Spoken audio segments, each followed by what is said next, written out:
Hari Om. In continuation to the previous video where we discussed the best splitting attributes,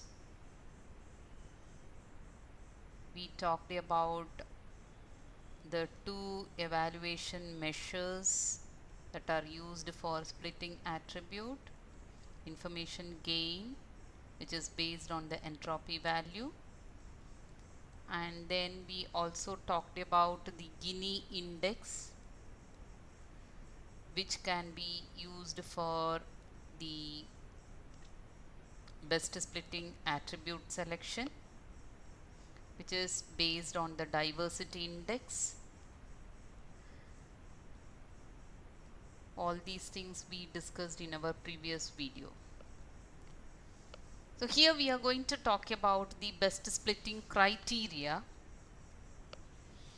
We had seen the best splitting attribute can be selected using the information gain as well as the Gini index. These are the two evaluation measures for selecting the best possible splitting attribute. Now, apart from the attribute, the splitting criteria is also very important. Now, especially we use the best splitting criteria for the binary decision tree, where the attribute that is selected for splitting takes more than two values, or if the attribute takes continuous values, or if the attribute takes categorical values. In those cases, the best splitting criteria should also be selected. Not only the attribute but also the best splitting criteria, because for one attribute, the domain of the attribute, when I say domain, the total number of distinct values of that particular attribute will be more, right? So more number of values are there for that particular attribute. Suppose if you take color as the attribute, and for the color if you have 10 distinct values, red, blue, green, violet, pink, black, white, like that, if you have 10 different values, then the splitting will take more than two values in that case. Okay, so in those cases, the binary split implies that we must determine splitting criteria also. So if you have more number, see, if you have only two values like good or bad, then you can easily have the binary split. The left side can be good, the right side can be bad. Or if you have only two values like yes or no, then it is again better for you to have the left side will be the yes value, right side will be the no value. But if the attribute has more than two values, then obviously the splitting criterion should also be decided, which can be the best splitting criterion, right? So that is what we are going to discuss here, how to choose the best splitting criteria. So let us first talk about the binary split for the numerical attribute, how we can handle the binary split for the numerical attribute. So whenever we have the binary split for the numerical attribute, this will be the form of the numerical attribute split. So you may be having the attribute value less than any particular value, or the attribute is greater than or equal to, the attribute is equal to, or attribute not equal to. So these kind of operations you will be taking for the binary split for a numerical attribute. Almost all the numerical attribute conditions, right? The criteria will be something like this. The attribute may be lesser than, greater than, equal to, not equal to a particular value, which may be the real number. Since it is a numerical attribute, V is the real number, A is going to be the attribute. Now suppose take the values of the attribute A are sorted like A1 to AN. Suppose if you have let me say ranks, right? So rank in a class. So if you have 50 students in a class, then the rank will be ranging from 1 to 50.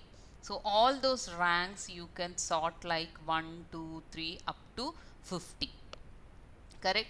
Then if any value between AI and AI plus 1 divides the data into two subsets, then we need to test only n minus 1 possible splits. What do you mean by that? Suppose, say for example, if I have n values here, then only n minus 1 possible splits are there. That means what? A value if you take between these two, a1 and a2, then or you take a value between a2 and a3, or you take a value between a3 and a4, like that, so that you will get only two subsets. How?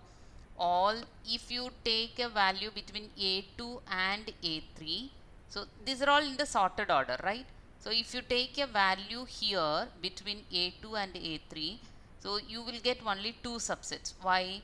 All the values which are lesser than this particular value, all the values that are greater than this particular value. So you will get only two subsets.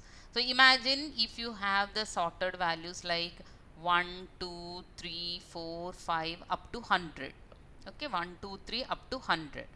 Now if you take any value something like 51, you take any value between two values, right? AI and AI plus 1, say it is between 5 and 7, you will be taking 6 as the value, V will be 6. So you will have the condition like A less than 6. So what happens? Two subsets will be created. One subset will have the attribute values less than 6. Another subset will have the attribute values greater than or equal to 6. Okay, so that is why it says if the values of the attribute A are sorted like this, then any value between AI and AI plus 1 will divide the data into two subsets. So in that case, I will be having only n minus 1 possible split. So if you have 10 values, only 9 possible splits will be there. If you have 6 values, only 5 possible splits will be there. Okay, I will just show you how it is. So let us take the values something like 2, 4, 7, 9, 11, 13, right? Let me assume these are the two.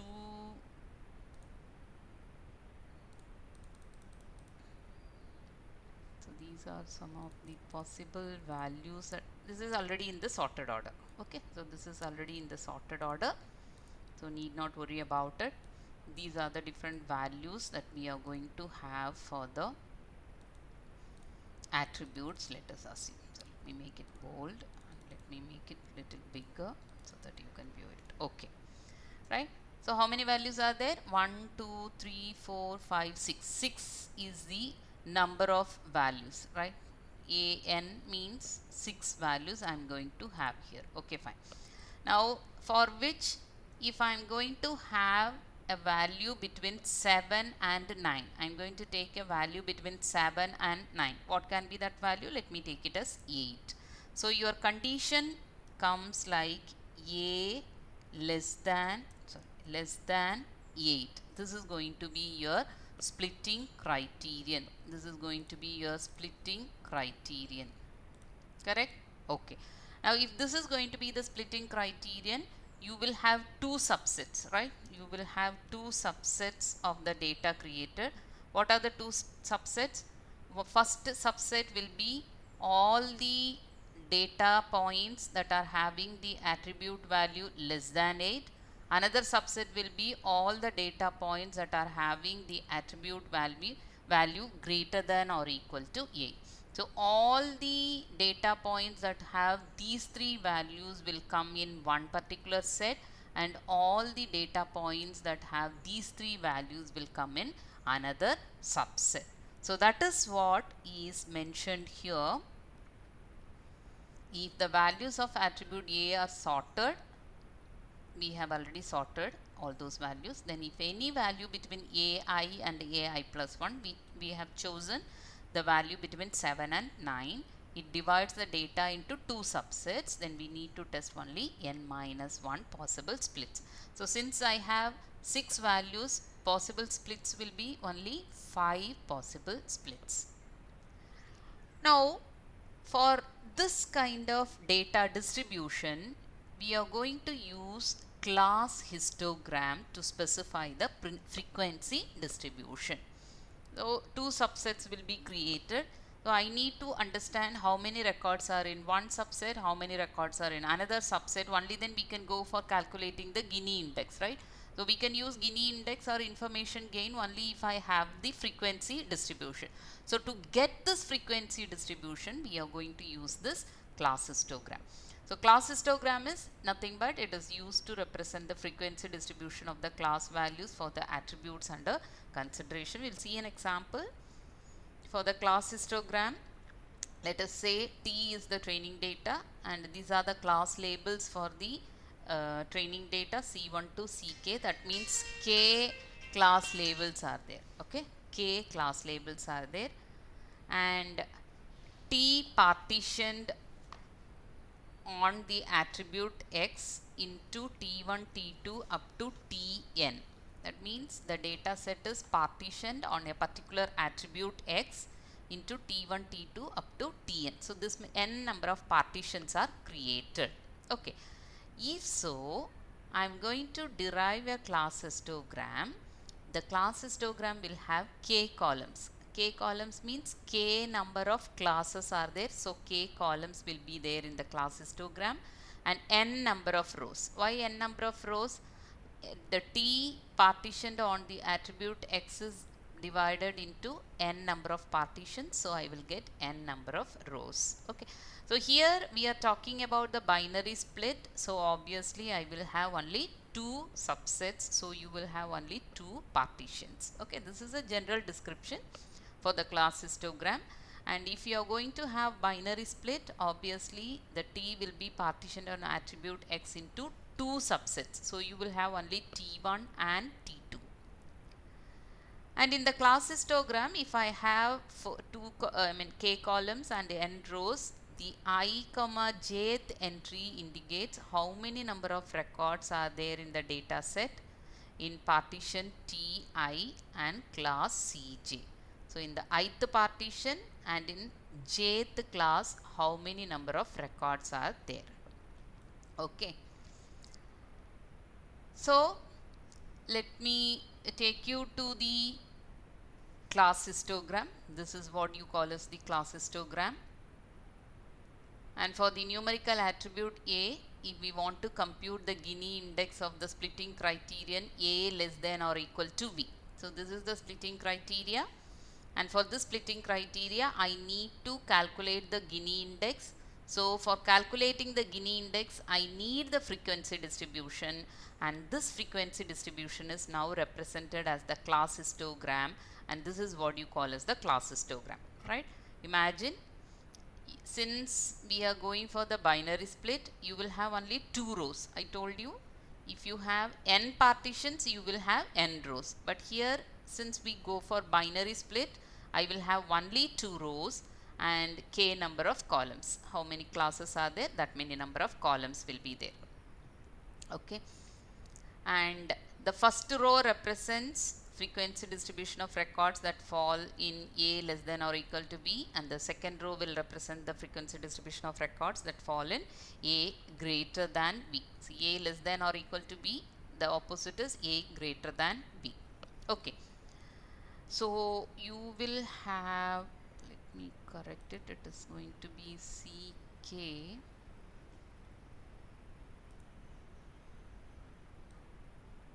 This is going to be K, and this is again K. Let me correct it here itself.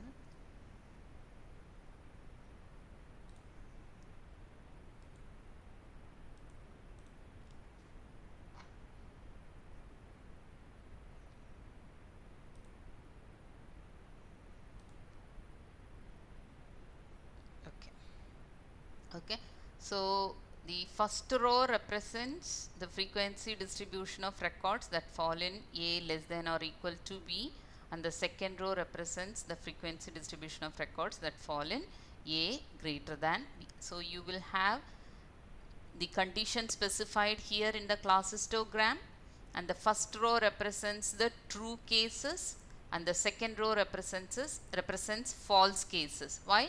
This is A greater than B and this is A less than or equal to B. And how many columns we have? All the k number of columns along with the total will also be specified. This is only for our own convenience, we are going to specify the total. Okay, so here the I comma jth entry. So I comma jth entry will be the number of records in the partition Ti and class Cj. So A1 represents the number of records of class C1 where all the attribute values are less than or equal to V. So that is what A1 is, right? Ith partition. So this is the first partition and second partition. So first row is the first partition, second row is the second partition. So first partition, in the first partition, how many records are of class 1? And this says in the first partition, how many records are falling in class 2 and so on. Okay, so this is what you call as the class histogram. I'll take you to an example. Before seeing the example, let us see how the Gini index is calculated for the splitting criterion A less than or equal to B. So this is the class histogram which shows the frequency distribution for this criteria. If so, how do you calculate the Gini index? Gini index of A less than or equal to B of T will be calculated as N1 divided by N. What is N1? This is N1, right? Total number of records in the first partition is N1. Total number of records in the second partition is N2. Okay, so N1 divided by N will be multiplied with 1 minus A1 by N1 whole square minus A2 by N1 whole square, AN by N1 whole square, right? So these are all, actually this should also be AK, this should be K and this should also be K, this should be K and this should also be K.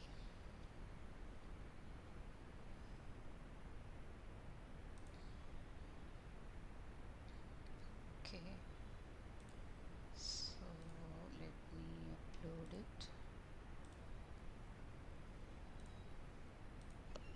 Okay, so I have corrected it to K. So this is also AK and BK. Okay, because K classes are there. And this should also be again, I'm sorry.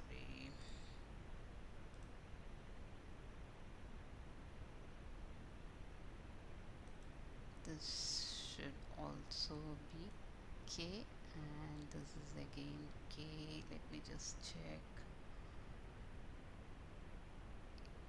This is also K and this is also K. Okay, so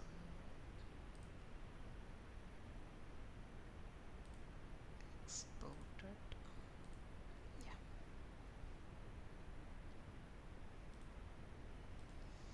So it will get corrected. Fine. Okay. So what are we talking about? The Gini index value. If you have the class histogram with the frequency distribution of the given data, the Gini index can be calculated with this particular formula.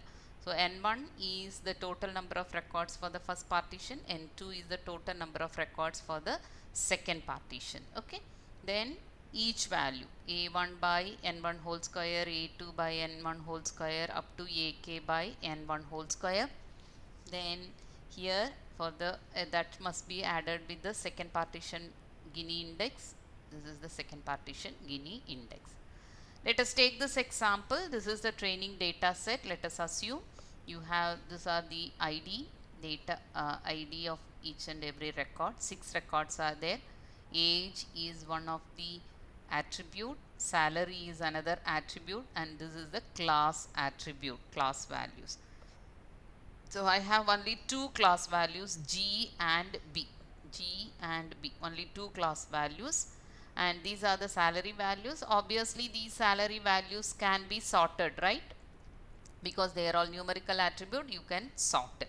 So if you sort it, I can have a condition saying salary less than or equal to 70 can be represented in the class histogram like this. Salary less than or equal to 70. As you specify A less than or equal to B, I have salary less than or equal to 70. Then we specify the class names C1, C2, C3. So here I have only two classes B and G. So let me have it as B and G. So the left represents the true cases and the right represents the false cases. So let us see how many records are having salary less than or equal to 70 and with value B. So this is salary less than or equal to 70, this is salary less than or equal to 70, and this is less than 70, and this is less than 70. So in those four values, 1 and 2 B's are there, and 65 and 60, 2 G's are there. So 2B and 2 G's are there. Okay. And if you take the salary greater than 70, how many are salary greater than 70? This one is salary greater than 70 and this one is salary greater than 70. So both are coming under G class. So you will have two records coming under G class, and there are no records that have B class with 70 above salary. Okay, so it is having 0. So this is showing you the frequency distribution for this particular criteria. Okay, so your class histogram will be something like this: the left, right, and the salary condition, the class names B and G, and the total values will also be there. And if so, you can go for calculating the Gini index with this particular formula, with this formula. And how will you calculate? What is N1 here? 4 is N1, so 4 divided by 6. Total number of records 6. So 4 divided by 6, then 1 minus A1 divided by N1 whole square. So 2 by 4 whole square minus 2 by 4 whole square. Then this must be added with the second row values, second row Gini index. So again N2 is 2, so 2 by 6, and 1 minus B1. What is B1? 0. 0 by 2 whole square, then 2 by 2 whole square. So if you calculate this value, it gives you the Gini index for this particular splitting criteria. So what you will do actually here, I am having how many values are there? 6 values are there, and these 6 values must be sorted, and when you sort it, you will get 15, 40, 60, 65, right? Let me show it here. So for our given example, what are the values you have? 15, 40, 60, 65. 15, 40, 60, 65. Then I have 75 and 100. 75 and 100. So these are the sorted values that you will have, correct? These are the 6 possible values for the attribute salary. So how many possible splits you will have? You can take a value between 15 and 40, another value between 40 and 60, or 60 and 65, 65, 70, 75 and 100. So here we have taken the value like salary less than or equal to 70. So this is in between 65 and 70. I took a value 70 as the criteria, and then we have calculated the Gini index, correct? We have calculated the Gini index here. The same way you can take the next condition, like you can take a condition with value between 15 and 40. So let me take it as 30. Okay. Then in the same way another condition will be 40 to 60, a value between 40 to 60. then another value between 60 and 65, let me take it as 63, and 70 we had already taken, then 75 to 100, so let me take it as 80. So any value between, so these are the 5 possible splitting criteria that we can have for the given data set. Okay, so you will calculate the Gini index of salary less than or equal to 70, Gini index of this, Gini index of this, Gini index of this, and this one. So after calculating the Gini index of each criteria, whichever is having the lowest Gini index, that can be selected as the best splitting criterion for this particular training data. Okay.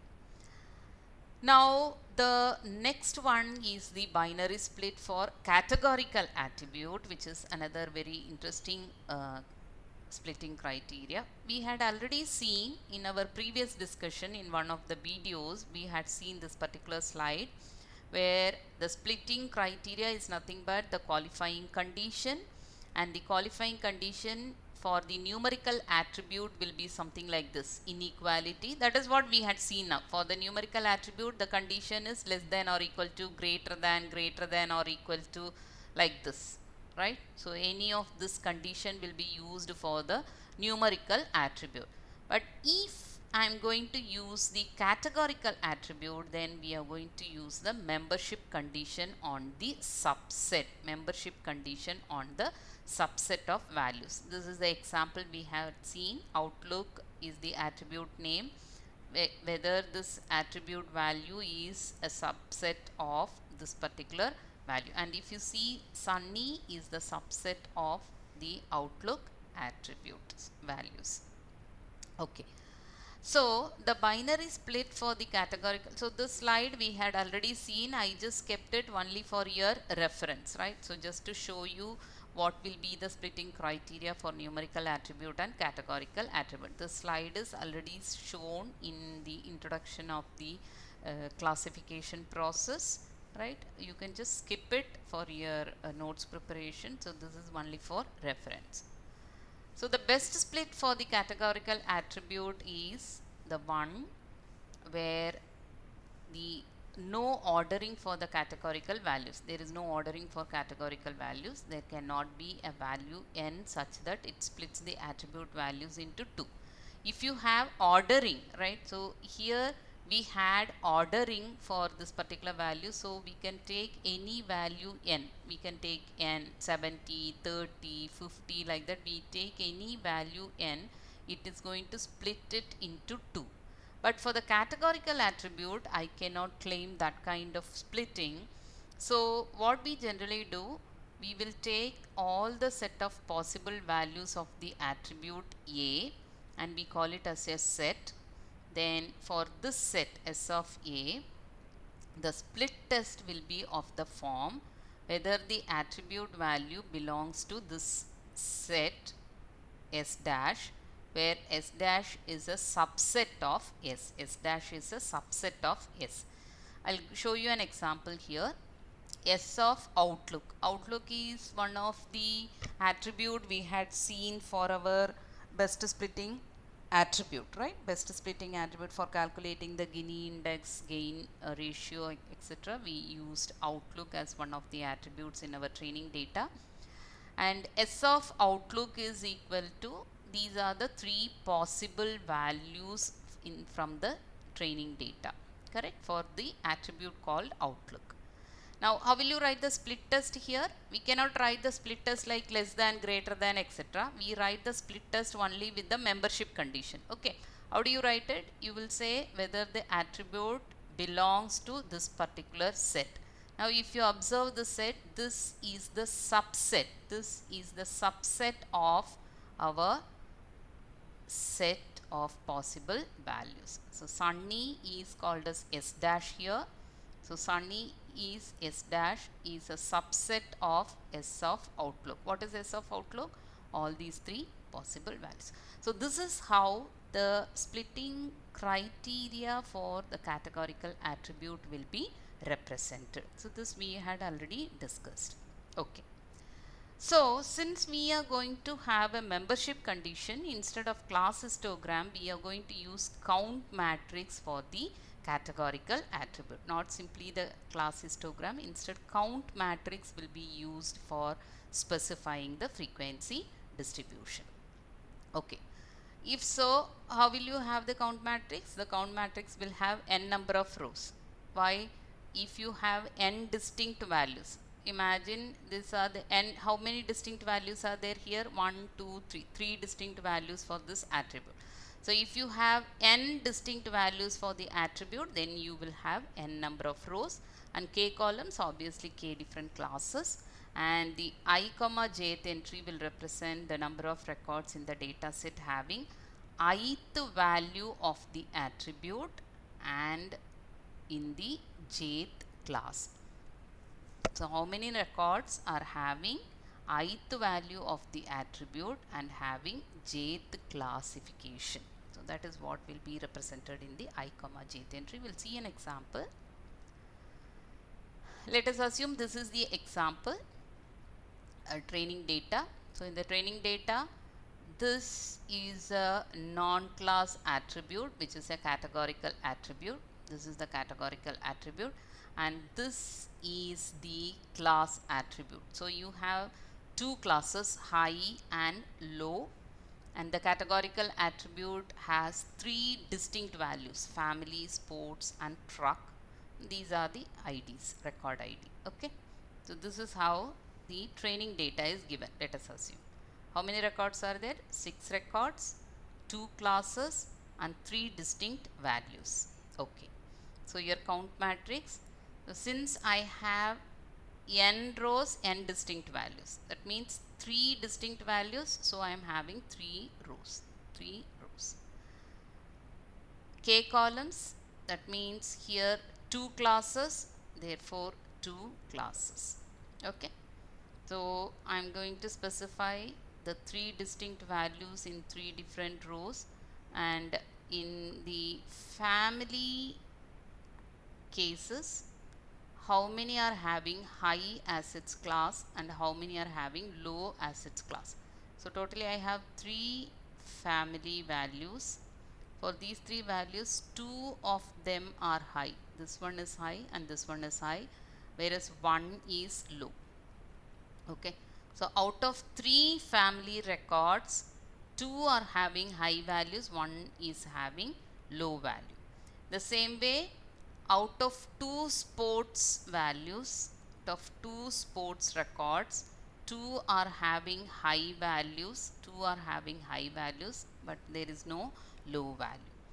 And there is only one record with truck assets value and the class is low, so I have only one record. So totally I have 6 different records. Okay, so this is how we represent the count matrix. Fine. Now for the splitting criteria, I am going to take this as the criteria, because we had seen these 3 are the family, sports, and truck are the 3 distinct values, and out of these 3 distinct values I am going to take a subset, family comma truck alone. Then I calculate the frequency distribution. So for family comma truck, family and truck, I have totally 2 high values and 2 low values, correct? Family and truck together. So you just add this row and this row. So you will get 2 comma 2. So total number of records are 4 for family and truck together. Whereas for only for sports it is 2 comma 0. So 2 comma 0, total number of records is going to be 2. So if this frequency distribution is given, it is easy for you to calculate the Gini index for S dash. What is S dash now? S dash is family comma truck. So for this splitting criterion, what is the Gini index? We know that Gini index is n1 divided by n. n1 is this, n is 6, and 1 minus 2 by 4 whole square, 2 by 4 whole square, plus 2 by 6 into 1 minus 2 by 2 whole square and 0 by 2 whole square, and the value will be 1 by 3. So what you have to do now? such kind of calculation is to be carried out for each subset of S. How many subsets you can create? You can have S dash equal to family, S dash equal to truck, S dash equal to sports. Then you can have S dash equal to family comma truck, S dash equal to truck comma sports, S dash equal to family comma sports. Like that, all the subsets you can list down, and for each subset you are going to calculate the Gini index value, and whichever subset is giving the minimum Gini index, that can be specified as the best splitting criterion. So this is how we will calculate the Gini index value for the best splitting criterion. Okay. So far we had discussed what is a decision tree, then we talked about how to construct the decision tree, what is the decision tree construction principle we discussed. By the time we discussed different terms like overfit, pruning, etc. Then we had seen, if I want to construct the decision tree, I need to decide which can be the best splitting attribute and the best splitting criterion. So for selecting the best splitting attribute and the criteria, two evaluation measures are there: information gain and the Gini index. And we had seen information gain is based on entropy and the Gini index is based on the diversity measure. Then we also discussed how to calculate the best splitting attribute values both for gain index as well as Gini index. And then we had also discussed how to calculate the Gini index for the best splitting attribute. By the time we come across the count matrix, class histogram, etc. Okay. Now a number of decision tree algorithms have been proposed, but all of them differ in the methods of selecting the splitting attribute and splitting criteria. So some of the algorithms are CART, ID3, C4.5 and CHAID. These are some of the decision tree algorithms, and they differ in the methods of selecting. So some will be using Gini index as the splitting attribute and splitting criteria, and some uses gain ratio, like that. And some of them are memory resident algorithm, some of them are not memory resident because they can handle a large amount of data, right? Large data set, large training data set can be handled by them. So based on these things they differ. Mainly it differs in the methods of selecting, splitting attribute and splitting criteria. Some will be using Gini index and some uses information gain. Okay, so we will be discussing the features of, we are not going to discuss how these algorithms are designed, we are going to just discuss the features of these 4 different decision tree algorithms in our upcoming video. Thank you.